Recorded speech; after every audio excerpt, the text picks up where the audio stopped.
Now that we are done with all our intra-party elections in accordance with the constitutional requirements, both the Republican Constitution as well as the party constitution, and now that we are going towards the end of the life of the parliament, which is coming to an end in a couple of months' time, it has become necessary for us to invite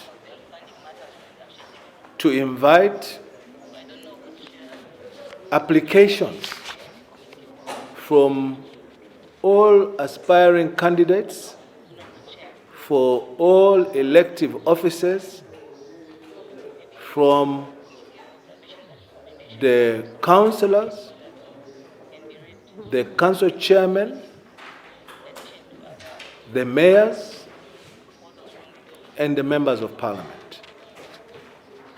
Today, we have opened the invitation for all interested parties to participate, to carry the flag of UPND in the upcoming elections. There are conditions that are attached to these applications and they must be abided by. One is that we are in a competitive world, and even if we are in a competitive world, by their nature, elections are very divisive. The one thing that we must remember at all times is that we are coming from the same family, the same nuclear family. So even as you make your aspirations, we urge you to do it decently, because terms and conditions apply. I'll repeat that. We will ask you to apply, but abide by the terms and conditions, which include, among others, being cordial with all the other competitors. Being cordial with all the other competitors. We do not expect what goes on in Patriotic Front, where people are hacking each other on account of aspiring.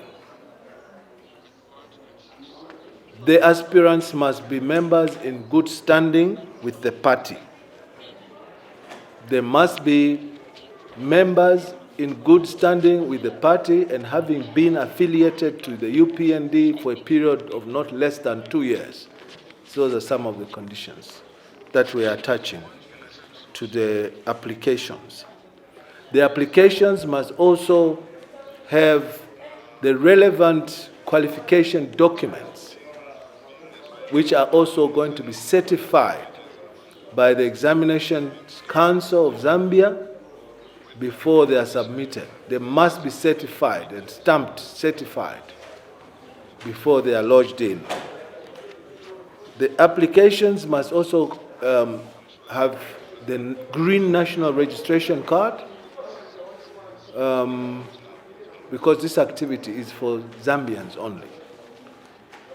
The application must also have a valid voter's card, because you cannot go into wanting to be a flagship carrier when you can't even vote for yourself. So that is one other condition. We expect that the councillors and the members of parliament are going to submit their applications to the constituency secretary. He or she is the one who is supposed to receive the application form for members of parliament and councillors. In the case of the council chairman and also the mayors, the applications should go to the district secretary. The applications should go to the district secretary. All these applications must be copied in to the office of the Secretary General, and all this is expected to happen before the 19th, 18 hours, the 19th of March 2020. The obvious 2021. The obvious reason here is that we know that members of UPND have been itching for this moment to come, and I'm sure that many already have their application forms ready.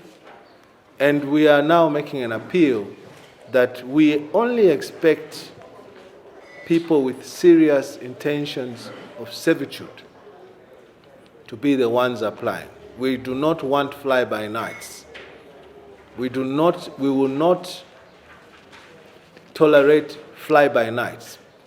This is a exclusively UPND affair for bona fide members who are in good standing with the party. The forms can be obtained from this office, from the provincial offices, from the district offices. And each form is going to cost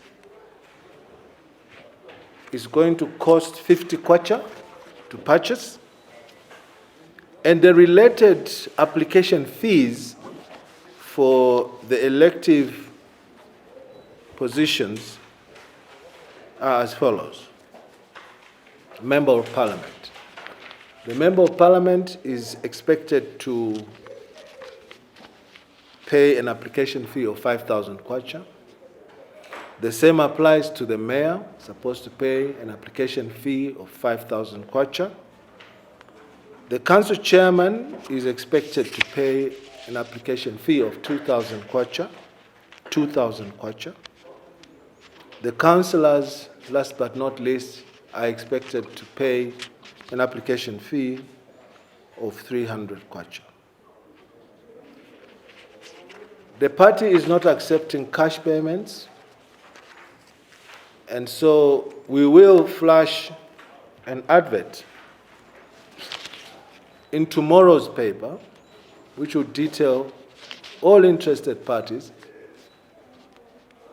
the account number that we are going to use to accept these application forms for them to be valid. And for these purposes,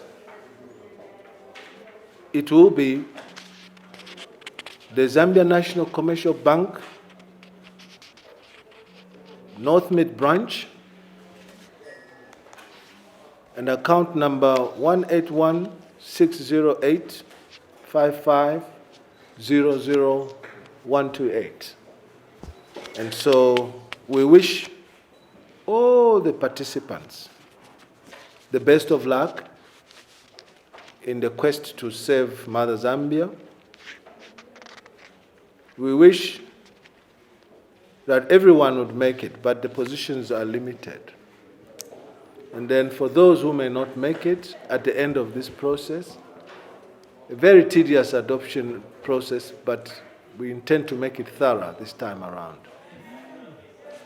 Obviously, being left out leaves some amount of bitterness, but let me make a clarion call to all our bona fide members that there will be only one person at a time, and imperfect as the process of adoption may be, we expect that you will abide by the rules. You will abide by the terms and conditions. And let me sound this out now, that those with intentions to run as independent, if they are not adopted, will be marked as such for future. I'll repeat, those who may want to run away on an independent ticket, or even on another political party ticket, this is the time to do it. It's better you go now than go later after our processes. Yes. I'll repeat, it's better you go now. This is a matter of people's lives. We are aspiring to save people, and therefore it is a collective effort, and never should it be viewed as a singular effort, that if it's not me, it's not going to be nobody.